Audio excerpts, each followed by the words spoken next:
Ladies and gentlemen, welcome back to the channel and welcome to Season 2 of Modern Warfare 3. Here in this video, I'm going to be giving my early first impressions of Season 2 based on the content that is currently available, and I've got to say right here at the very beginning that I'm pretty happy with what they've done so far with Season 2 on the multiplayer side of things. You guys know me, I'm a multiplayer fan, and in here there is actually a lot to get through, so let's just hop into it. Right now, at launch, we have 3 brand new multiplayer maps to play. We have maps like the one you're looking at right now, which is going to be Vista, then we have Stash House, which we're going to be talking about Stash House here in a minute, and then we have Departures. The 3 maps themselves look beautiful. 2 of the 3 actually play pretty well. The other one, again, we're going to be talking about that here in a moment. And then on top of that, we have 2 new weapons in the form of the BP-50, I think it's called. It's the F2000 from the OG Modern Warfare 2, as well as the Ram 9 submachine gun. So right there on the surface, if you're a multiplayer fan, 3 brand new maps to play on, 2 new guns to go for, of course, a brand new battle pass, and you have to level through the battle pass to actually get your new weapons, or if you have a buddy that already has the guns, you guys can go play zombies together. They can drop you the guns, you exfil with them, you'll have them right away. I typically end up doing that about every season because while yes, I do get the battle passes with the COD points I got from the previous battle passes, I don't put any more money into COD outside of like the initial price of the game. I'm not going to buy battle pass tier skips, I'm not going to buy the premium edition or anything like that. So sometimes it takes me a while to get the new guns, and as such, I don't have access to either one of them as of right now. Again, that's why these are early first impressions, but having a new assault rifle, having a new submachine gun, having a battle rifle coming down the pipeline, along with the 3 new maps is pretty good in my opinion. Then on top of that, you have the new zombies event, which honestly, like, events are fun. I do enjoy having events to go through here in COD, but this one is kind of lame, I'm not gonna lie. So right now, you basically have to hunt down zombies, whether it's in the horde point game mode, which is what you guys have been watching so far, or in actual zombies. You have to hunt down normal zombies as well as armored zombies, and then collect either bones or skulls from them, depending on which kind of zombie you're killing. In here, there's going to be 8 different rewards for you to get by killing base zombies, but it's all really just basic stuff. It's like a rare Aether kit or maybe an epic Aether toolkit, and then you get a Juggernog, and then you'll get like a PhD flopper or a Speed Cola, and then maybe a legendary Aether kit, and then maybe another perk, and at the very end, once you get 10,000 bones, you end up getting a ray gun case, which is really not all that crazy. Now, when it comes to these skulls, you can get 600 of them, and that's going to give you the Tiny Screams charm, which is just a weapon charm. And then in the future, probably within the coming weeks, they're going to update the event to have the Dogs of Hell, which is just going to be a calling card, it looks like, for killing hellhounds, and then the Cursed Ammo for killing boss zombies, essentially, which is going to be, I don't even know, a field upgrade of sorts, I'm really not entirely sure. And then the ultimate reward is going to be this skin here, Killshot, which is okay, it's fine. I mean, everyone has different tastes. I don't hate it, I don't love it, it's just kind of meh to me. It's not really the biggest thing in the world. I do like having events here in COD. I do like having things to grind for. Like when I'm playing Horde Point, I do feel good when I'm picking up those bones, or if I find a skull or whatever, I'll pick that up and go about my collecting. But in general, it just feels like the rewards themselves are really not all that crazy, but that's fine. It's still an event, it's still something for you to do while you're playing on the 3 brand new maps, while you're playing with the new guns that are available. Overall, so far, Season 2 does feel good. Now, when it comes to Stash House, man, I have to talk about Stash House because I have a feeling I have a very controversial opinion on this map. I don't like it. I straight up don't like Stash House, but I understand the logic behind it. Now, hear me out on this.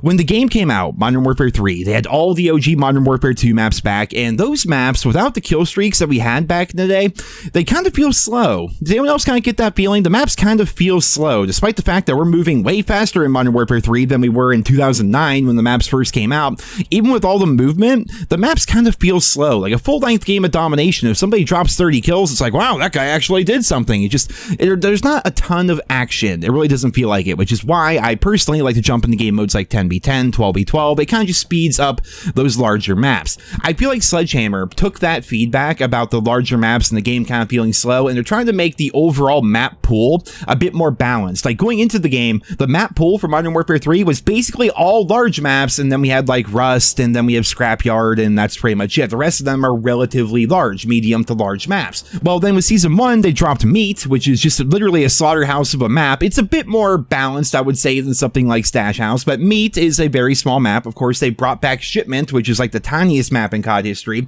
Now we have this one right here, which is basically Shipment, but in the suburbs. I mean, it's got a different layout, but this map is pure chaos. There's no rhyme or reason to it. And then in Season 2 Reloaded, we're going to see the return of DOS House, which is yet another one of those small arcadey maps that fans love. I understand the logic behind it. I'm just getting kind of tired of having so many of these shoot 'em up maps, like maps where like your IQ does not matter when you play on a map like Stash House. Like literally the map itself is all just muscle memory. Like you're just running around shooting and aiming, shooting and aiming, shooting and aiming. There's no rhyme or reason. You're spawning constantly behind people or in front of people. Like it just, the map is pure chaos. Again, it plays very similarly to Shipment, which I understand a lot of COD fans want that. They want to level up quickly. They want to get their camos. They want to level up their guns. I do get that. It just really seems like right now they're focusing so much on making the game all about maps like that. And I do like Vista. I do like Departures. I think Rio from Season 1 is actually an incredible map. It's one of the better maps in the game. In fact, I think they updated Ranked Play to feature Rio because it's that good of a map. Like Sledgehammer, they have a magic about them. Like they're pretty good at putting out these DLC maps. Like the ones that we've gotten so far, Meat I think is good. Rio is fantastic. Greece is, it's okay. I don't love it and I don't hate it. Greece is fine. And then so far, it's very early first impressions, but I think Vista is wonderful, and Departures, I haven't really played enough of it, but Departures is a gorgeous map, and I definitely want to play more of that map in the future. It seems like Sledgehammer Games is really good at what they're doing right now when it comes to putting out new maps and designing entirely new layouts. And not only that, but taking those new layouts and making them beautiful and making them fun to play on, as compared to Infinity Ward, who just wants to put you in a gray, green, and brown rubble-filled Middle Eastern town. Like that's all Infinity Ward seems to ever do when it comes to their creativity. Sledgehammer is being very creative with these maps. They are gorgeous to look at and they play pretty well. But think about this, man. We already have Rust. We have Scrapyard, which Scrapyard is kind of on the fence, but Rust, Scrapyard, Shipment, Meat, Stash House, DOS House is coming back. It just seems like a large percentage of the maps that they're putting in the game right now are these like shoot 'em up maps. Like, you know what I mean? Like these, I call them like junk food maps, right? Whereas a map like Rio is a very healthy map for you. It's very good for you. But if you just play on Stash House all the time, it's the equivalent of just pounding junk food. And by the end of it, you're just going to kind of feel sick because the map itself is just, it's a kill house. That's base. It's a kill box. In fact, wasn't that Sledgehammer's last game? Wasn't kill box one of the memes from that? That's what Stash House is to me. Do I understand why people like it? Yes. Do I understand why Sledgehammer put it into the game? Yes. Do I have to like it as a result? No, I like maps where my own input as a player can help determine the outcome of a game. But, you know, like when I play on Shipment, I just turn my brain off because I understand it's Shipment, it's stupid, it's nonsense, you're there to level up or do challenges or whatever. And Stash House is the same thing. I'm just getting kind of burnt out of so many maps coming out that are kind of in that same vein when it comes to map design, where it's almost kind of catering to the lowest common denominator a little bit. It's like, you don't even have to think while you play on this map, you just run around and play shoot 'em up and see if you can get 50 kills, despite the fact that most of your kills are as a result of the bad spawns on this tiny ass map. I don't know. I'm not a fan of it so far. Vista, however, is beautiful, and like all maps, when we first experience them, our first impressions are one thing. It's going to take a week or so for the COD community to really kind of understand the maps, learn the flow, learn the routes, learn the spawn system and things like that. And then eventually, over time, we can kind of come to a conclusion, a consensus together as a community as to whether or not these maps are good. I mean, right now, they do feel pretty nice. I do enjoy Vista. I do enjoy Departures. I'm just wondering if they're going to withstand the test of time, or if right now we're in like that honeymoon phase where it's like, wow, this map is beautiful and I had a couple of good games on it right away. It must be a great map. It's going to take time to determine how good the maps really are, even the weapons themselves. Again, I don't even have access to them right now, but I gotta say, going full circle here back to the very beginning of the video, so far, Season 2 of Modern Warfare 3 feels really good. Having the new guns is fantastic for a lot of players, having new maps to play on, being able to level up again, and then of course having the new battle pass. We have new weekly challenges, which right now I believe the reward is going to be a conversion kit for the longbow, which is going to make the longbow a bit harder hitting, I suppose. That could be interesting. I don't know. I do enjoy going for and getting these different aftermarket parts because they do fundamentally change how the guns feel, and it adds a little bit of replay value to the game overall. Then of course we have the zombies event going on right now. Just in general, Season 2 feels pretty good. And it goes back to what I was saying in the previous video. I think they're going really hard right now when it comes to post-launch content because Modern Warfare 3 did not sell very well when it first came out. And as a result of that, whereas normally when a COD comes out and it's like the best-selling game ever and it's just killing it and everyone's buying it and everyone's playing it, it seems like once they get all their money from the initial sales, they kind of put the game on autopilot for the remainder of the game's life cycle.